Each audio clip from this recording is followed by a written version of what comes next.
രാഷ്ട്രീയ സ്വയം സേവാ സംഘിന്റെ 100ാം വാർഷികത്തോടനുബന്ധിച്ച് വടകര ടൗൺ സ്വാഗത സംഘം യൂണിറ്റ് ഹിന്ദു ഏകതാ സമ്മേളനം നടത്തി. വടകര ടൗൺ ഹാളിൽ നടന്ന ചടങ്ങിൽ വത്സലൻ കുനിയിൽ അധ്യക്ഷത വഹിച്ചു. ബ്രഹ്മശ്രീ എ നാരായണൻ നമ്പൂതിരി ഭദ്രദീപം കൊളുത്തി പരിപാടി ഉദ്ഘാടനം ചെയ്തു.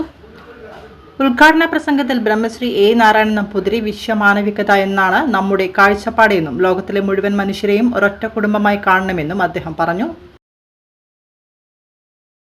പ്രകൃതിയിലെ ശാശ്വത മൂല്യമെന്ത് എന്ന ചിന്തയിൽ നിന്നാണ് സനാതനധർമ്മം ഉളവായതെന്നും സഹിഷ്ണുത, ആധ്യാത്മിക എന്നിവയാണ് സനാതനധർമ്മത്തിന്റെ കാതലെന്നും ശ്രീ വത്സലൻ കുനിയിൽ തന്റെ അധ്യക്ഷ പ്രസംഗത്തിൽ ചൂണ്ടിക്കാട്ടി.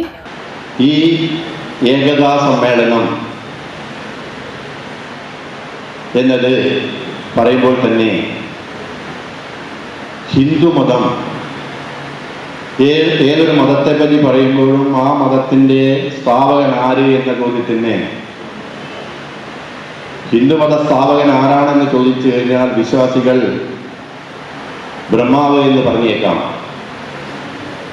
എന്നാൽ അതിൻ്റെ ചരിത്രപരമായ സത്യം അന്വേഷിക്കുമ്പോൾ സിന്ധു നദീതട സംസ്കാരവുമായി ബന്ധപ്പെട്ട് കിടക്കുന്നു ഇന്ത്യൻ അല്ലെങ്കിൽ ഇന്ത്യ എന്ന പദം.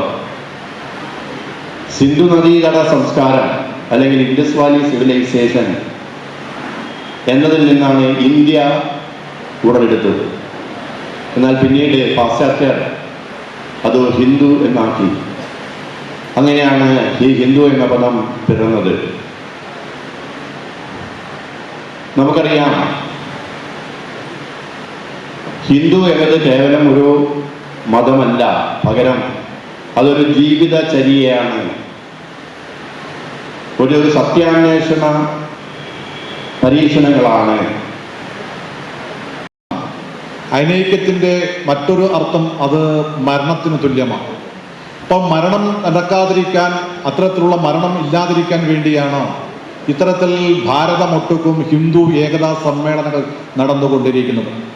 നമുക്കറിയാം, സാധാരണ നിലയിൽ എന്തിനാണ് ഹിന്ദു ഏകതാ സമ്മേളനം നടക്കുന്നത് ചോദിച്ചാൽ, നമ്മളെ കണ്ണുകൊണ്ട് പല രൂപത്തിലും ഭാവത്തിലും കാണുന്ന ശരീരത്തിലെ അവയവങ്ങൾക്കുള്ളിലൊക്കെ തന്നെ ഒരു ആത്മാവ് ഉള്ളതുപോലെ തന്നെ ഹിന്ദുവിൻ്റെ ഓരോ ജാതിയിലും മതത്തിലും രാഷ്ട്രീയത്തിലും ഒക്കെ തന്നെ വിവിധ ഭാവത്തിൽ പ്രവർത്തിക്കുന്ന അവരുടെ ഉള്ളിലൊക്കെ തന്നെ ഒരു ആത്മാവാണെന്നും ഹിന്ദുവും മതം കൊണ്ടും ജാതി കൊണ്ടും രാഷ്ട്രീയം കൊണ്ടും ഭിന്നിച്ചു നിൽക്കേണ്ടവരല്ലെന്നും ഒന്നിച്ചു നിൽക്കേണ്ടവരാണെന്ന സ്വത്വബോധം ജനങ്ങളുടെ ഉള്ളിലേക്ക് ഊട്ടി ഉറപ്പിക്കുക എന്ന ഉദ്ദേശം വെച്ചുകൊണ്ടാണ് ഭാരതമൊട്ടുക്കും ഇത്തരത്തിലുള്ള പരിപാടി സംഘടിപ്പിച്ചുകൊണ്ടിരിക്കുന്നത്.